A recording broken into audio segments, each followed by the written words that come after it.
안녕하세요. ARDMS 온라인 강의 에코하자닷컴입니다. 오늘은 서류 접수 대행을 하면서 자주 문의해 주셨던 질문과 답변을 몇 가지 준비해 봤거든요.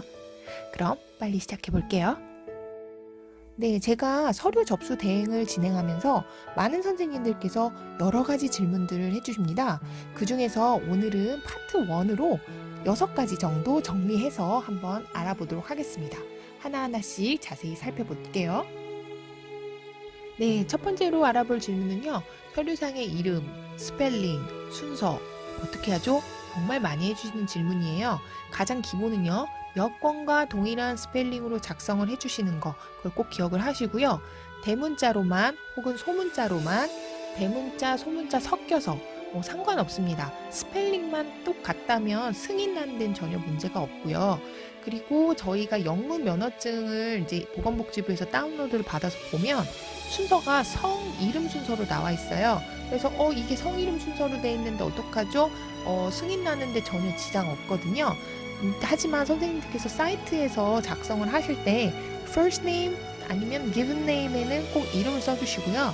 last name 아니면 family name에는 꼭 성을 써주셔야지 나중에 여권과 동일한 순서로 나옵니다. 그래서 가장 기본은 여권과 동일한 스펠링 순서로, 그리고 되도록이면 이름, 성 순서로 해주시는 게 좋고요.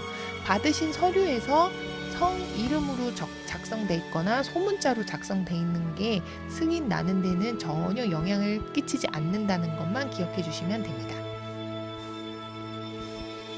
두 번째는요.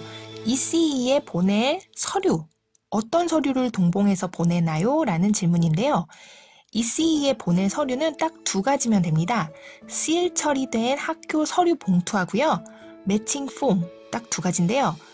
이 시일 처리된 학교 서류 봉투에는 물론 영문 성적 졸업 증명서를 학교에서 발급받으셔서 봉투에 시일 처리를 하시고요. 그리고 결제를 하시고 나면 매칭 폼이라는 게 나오는데요. 그걸 프린트해서 같이 보내시면 됩니다. 어떤 선생님께서는 여권 사본이랑 영문 면허증도 동봉해서 보내셨다고 하시는데요. ECE는 학력 공증기관이기 때문에 학교 서류 이외에는 어떤 처리도 하지 않습니다. 그래서 딱 필요한 서류는 시일 처리된 학교 서류 봉투하고요. 매칭 폼, 딱 이 2가지만 기억하시면 됩니다. 세 번째 질문은요. 매칭 폼이 뭔지에 대해서 물어보셨던 선생님이 계셨거든요. 매칭 폼은요. ECE 접수하시고 결제까지 마치면 선생님의 정보가 간략하게 적힌 매칭 폼이라는 페이퍼를 다운로드 받을 수 있게 나와요. 그걸 프린트 하셔가지고 선생님이 압인 처리했던 학교 서류들 그 봉투랑 같이 ECE에 보내면 거기서 그걸 확인을 한 다음에 선생님의 그 공증 처리를 합니다. 그래서 가장 중요한 거는 매칭 폼에 있는 접수 번호를 확인을 하셔가지고 그걸 같이 보내시면 되고요. 그래서 매칭 폼이랑 그 학교 서류랑 같이 ECE에 보낸다고 생각하시면 됩니다. 네 번째 질문은요. ECE 접수하고 난 후에 혹시 정보 수정을 해야 되는 경우는 어떻게 해야 되는지 물어보셨던 선생님이 계셔요.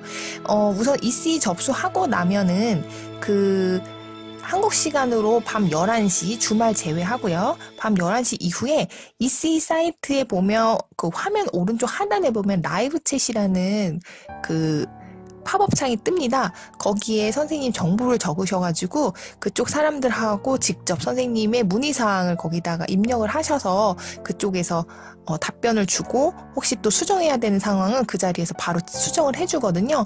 그러니까 너무 걱정하지 마시고 혹시 수정사항이 있다면 ECE 사이트에 밤 11시 이후에 라이브 챗으로 문의하시면 가장 빠르게 해결할 수가 있습니다. 영어 잘 못한다고 해도 걱정 안 하셔도 되고 선생님이 무엇이 필요한지만 간략하게 적어도 그쪽에서 선생님의 정보를 다 확인을 하기 때문에 걱정 안 하시고 어떤 정보 수정해야 되는 사항은 꼭 라이브 챗으로 문의하셔서 빨리 해결하시면 됩니다. 5번째 질문은요. ECE 서류 도착 확인에 대한 질문입니다. ECE 서류 도착 확인은 어떻게 먼저 하시냐면요. 인터넷 우체국 사이트에 먼저 가셔서 송장 번호로 선생님의 우편물의 배송 상황을 먼저 확인을 하셔야 돼요. 요새 같은 코로나 시국에는 지금 엄청나게 딜레이가 많이 된다고 합니다. 그래서 보통은 한 2주 정도 생각하시면 되는데 상황에 따라서 한 달 정도도 걸릴 수가 있거든요.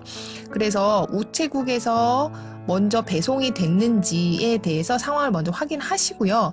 만약에 우체국 배송 지연이 되어 있는 경우면 우편물 행방조사 신청을 하시면은 그쪽에서 어떤 상태니까 좀 기다려 달라 요런 메시지를 받으실 거예요. 그래서 그 상황을 먼저 확인하시고요. 그리고 EC에서 수령을 하게 되면 그 진행 상황을 이메일로 계속 보내주거든요. 요런 시작을 했다, 아니면 이제 곧 마친다, 그다음에 DHL로 보낸다, 이런 것들은 이메일로 계속 확인해서 보내지기 때문에 메일을 꼭 확인하셔서 선생님 EC 서류에 대한 상황을 확인하시면 됩니다. 6번째 질문은요, 공증 완료된 서류를 받으면 어떻게 해야 되는지 궁금해 하시거든요.